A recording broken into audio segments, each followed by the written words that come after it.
Mr. Speaker. The gentleman asked unanimous consent to address the House for 1 minute. Oh, I certainly do. Thank you. Without objection, the gentleman is recognized. Thank you.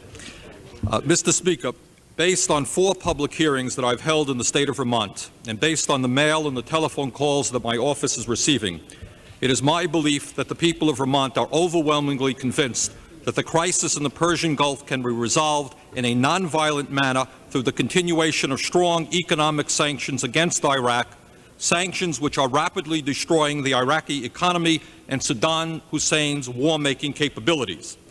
As it happens, I share those beliefs and am convinced that at a time when this nation has a $3 trillion debt and is looking at the largest deficit in its history, has a banking system on the verge of collapse, a healthcare system no longer working for ordinary Americans, an educational system which is underfunded and failing, an industrial and manufacturing base which is rapidly becoming second or third rate compared to Japan and Europe, it is my belief that a war in the Persian Gulf now, an absolutely unnecessary war, would be a terrible mistake that this country would regret for decades to come.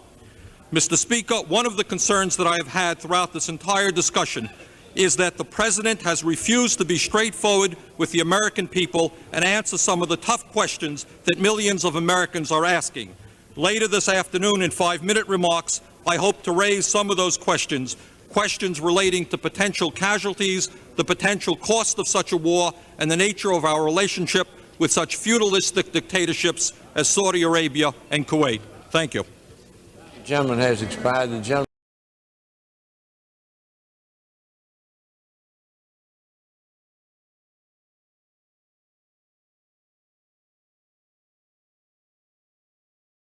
for 3 minutes. I ask unanimous consent to revise and extend my remarks. Without objection. Mr. Speaker, I've thought long and hard for the last few months about the crisis in the Persian Gulf, trying to understand why the President and some members of this body believe that war and violence is the only means by which this crisis can be resolved. I've heard people say that Saddam Hussein is a cruel and vicious dictator, and I agree with that. I've heard people say that the invasion of Kuwait was illegal, immoral, and brutal, and I agree with that. And I agree that Iraq must be forced to completely withdraw from Kuwait. What I don't agree with, however, is that war and the potential loss of thousands of young American lives and tens of thousands of innocent Iraqi women and children is the only means by which we can achieve our goals. Mr. Speaker, the President and others, now that the Cold War is finally over, have referred of late to the concept of a quote-unquote New World Order. Well, let me say this. There is absolutely nothing new about sending young men and women into battle, about bombing civilian targets, and about seeing tens of thousands of human beings killed and maimed as a result of war. There is nothing new about that. War, brutality, and mass murder as a means of resolving international conflict are as old as history itself. If the concept of a new world order is to mean anything, it must mean that we begin to resolve international conflicts in a new way, in a non-violent way. That is new. Mr. Speaker, we can make history in this body by showing the entire world that the United States government will not act in a violent manner, that we will resolve this conflict forcefully and stop Iraqi aggression, but that we will do it in a non-violent manner through continued and strong economic pressure, sanctioned by the United Nations, sanctions which slowly but surely are destroying Iraq's economy and its ability to wage war. Mr. Speaker, when we accomplish that, then we can honestly speak of a new world order, but not before them. Mr. Speaker, if the President and this Congress really want to go to war, then let me lay out a battle plan that I will be more than happy to join. If we really want to go to war, then let us stand up and fight against the grotesquely unfair distribution of wealth which exists in this country. in which the richest 1% of the population now own over a third of the wealth, and in which the gap between the rich and the poor is growing wider. Let us stand up to the big money interests who, to a large degree, control the economic and political life of this nation and bring about a fair and just tax system in which the rich start paying their fair share of taxes. Now that's a fight, that's a battle I would like to engage in. Mr. Speaker, time has expired. I ask for 2 additional minutes. Grant the gentleman 1 additional minute. Mr. Speaker, The gentleman is recognized for 1 additional minute. this vote that we are about to take is not just a vote for war and peace, but it is a vote for the future direction of America for years to come. Is the future of our country to be one in which we are known throughout the world simply as being the strongest military power on earth, the policeman of the world, the muscle man of the world? Is that what our future is all about? Is that the heritage that we leave to our children? Or rather, Mr. Speaker, can we create a different future for this country?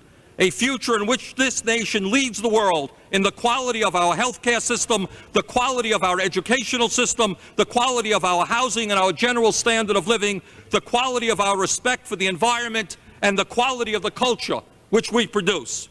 Mr. Speaker, let us say no to war and yes to peace, no to haste and yes to patience. Mr. Speaker, let us defeat the President's initiative. Thank you. The gentleman's time has expired. The gentleman from Florida is recognized. I yield 2 minutes to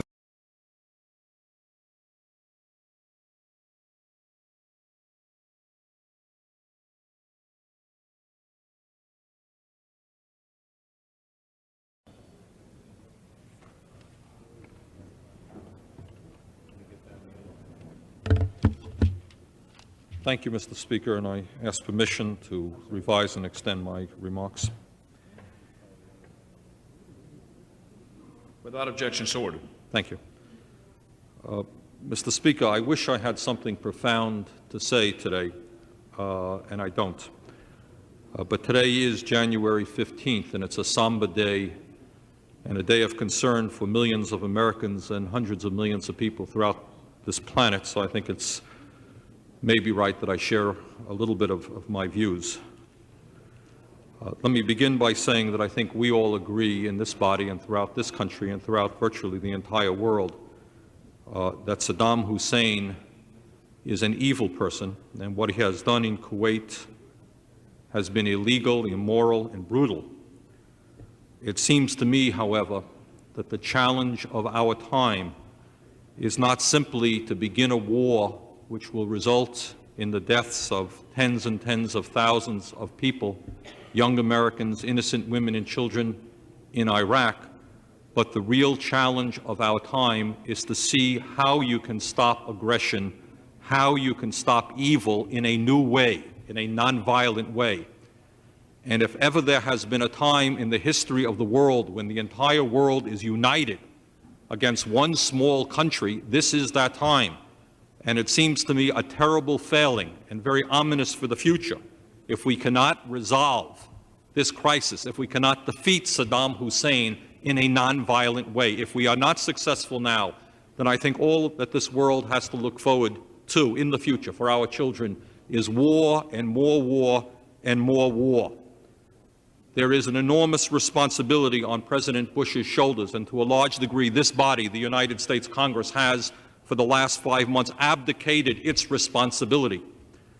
The world 5 months ago was rejoicing because after 45 years the Cold War was finally over. The hatred that existed between the two superpowers had finally ended. And all over the world, people were saying, thank God we can now put down the weapons, we can reduce military spending, we can begin to address the enormous social problems facing our nation. 2 million people sleeping out on the street, a healthcare system which is disintegrating, an educational system which is failing, a nation in which our manufacturing base is declining, serious problems with the environment. Today, 30,000 children starved to death in the third world, and all over the planet, people were saying, finally now we can begin to address those problems, deal with the need for helping the Eastern European countries that are becoming democratic. There is rejoicing. And then suddenly, once more, we heard that as soon as we took the deep breath that the Cold War is over, there is another war upon us. And I want to say to President Bush that I know as someone involved in politics, we're all involved in politics, that it's not too late to change one's mind. This is too important an issue to just go forward because of pronouncements made yesterday and in the last 4 months. The world looks to the President. He can play an historic role in leading us to solve this crisis in a nonviolent way. Mr. Speaker, one of the issues that has concerned me and I think millions of Americans is as we look at this crisis, we look at who our allies are. We have talked about the grand coalition. Let's stop for a moment and look at who our allies are. Egypt is our ally. It cost us $7 billion in debt forgiveness to bring them into the alliance. That is not a very strong or trustworthy ally.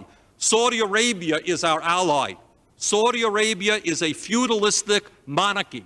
It does not believe in democracy. It does not believe in the slightest degree in women's rights. Is that an ally that we feel comfortable with? Kuwait, while it was a terrible thing that that government be overthrown, the government of Kuwait is a feudalistic monarchy. Syria, what does it mean to all of us? What does it mean to the children of this country when they see the President of the United States sitting down on a couch with Mr. Assad of Syria, when this government today believes quite correctly that Mr. Assad and Syria is a terrorist nation?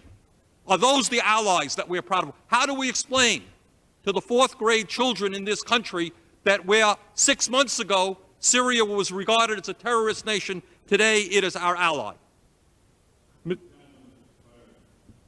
Okay. Thank you very much, Mr. Speaker. Mr. Annunzio of Illinois for 5 minutes. Mr. Mazzoli for 5 minutes. Mr. Speaker, I ask unanimous consent to address the House for 5 minutes.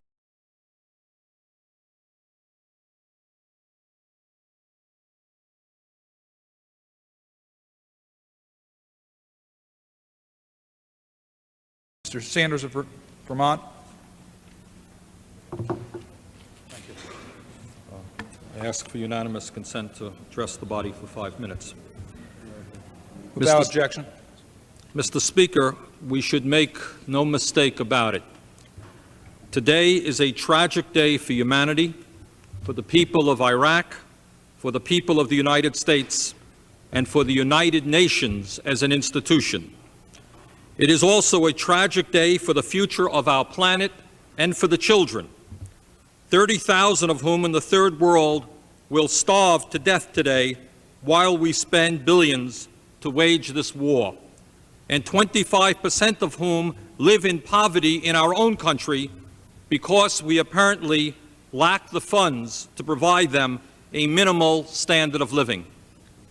Mr. Speaker, despite the fact that virtually the entire world has been united against Saddam Hussein, a two-bit vicious dictator who illegally and brutally invaded Kuwait, the President concluded that there was no way of resolving this conflict and achieving our goals other than waging a massive war, perhaps unprecedented in the history of the world, in terms of the death and destruction wrought in its first day as a result of our aerial attacks.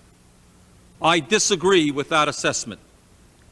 Mr. Speaker, there are three immediate concerns that I have regarding the current tragedy. First, despite the fact that we are now allied with such Middle Eastern governments as Syria, a terrorist dictatorship, Saudi Arabia and Kuwait, feudalistic dictatorships, and Egypt, a one-party state which receives $7 billion in debt forgiveness to wage this war with us, I believe that in the long run, the action unleashed last night will go strongly against our interests in the Middle East. Clearly, the United States and its allies will win this war, but the death and destruction caused will not, in my opinion, soon be forgotten by the Third World in general and by the poor people of the Middle East in particular.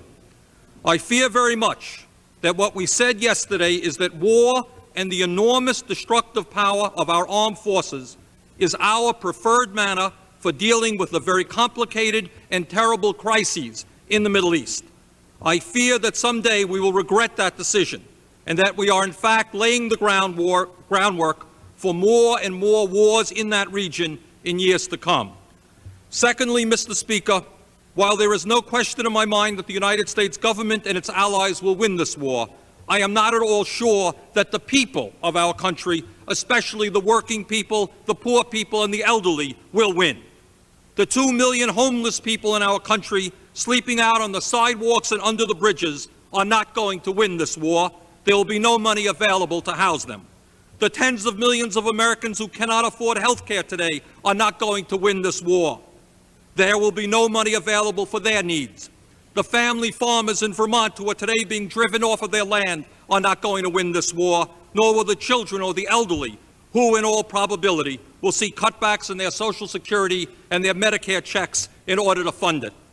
Mr. Speaker, it is incumbent upon us to do everything in our power, now that the war has started, to prevent unnecessary bloodshed and to support our troops in the most basic way, by bringing them home alive and well.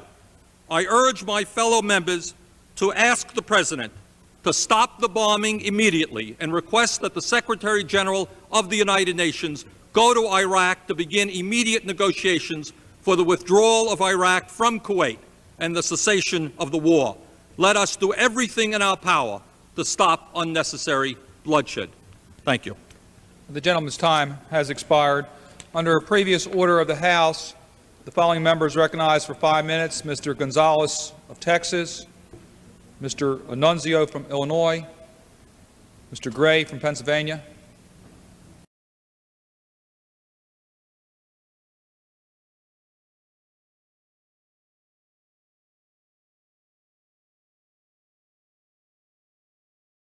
Order of the House, the gentleman from Vermont, Mr. Sanders, is recognized for 5 minutes.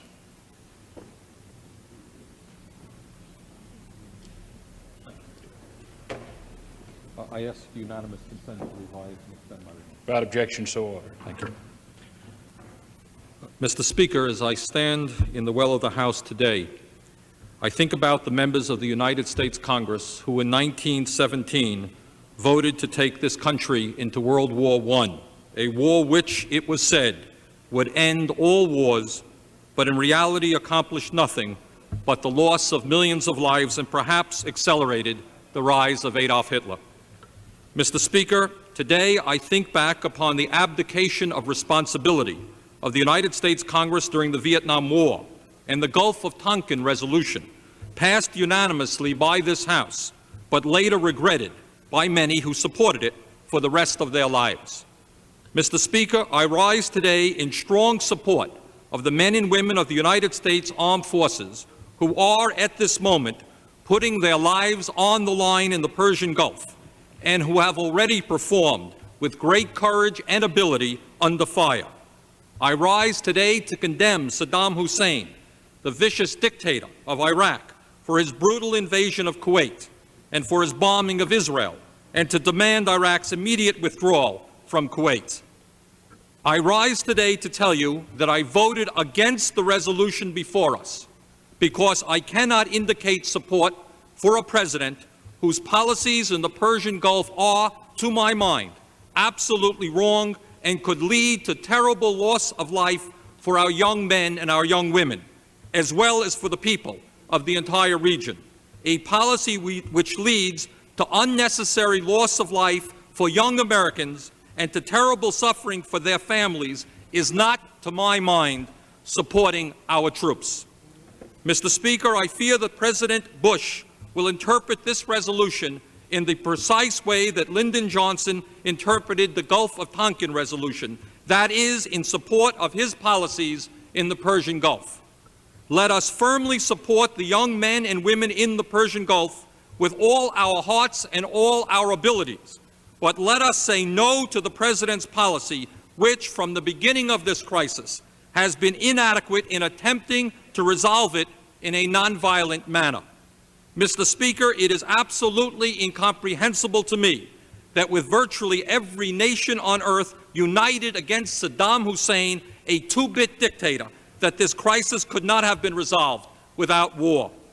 Mr. Speaker, even as the bombs are falling now on Israel, on Saudi Arabia, on Iraq, and on Kuwait, the United States Congress cannot abdicate its responsibility to do everything in its power to make every last possible effort to prevent unnecessary bloodshed and to support our troops in the most basic way by bringing them home alive and well.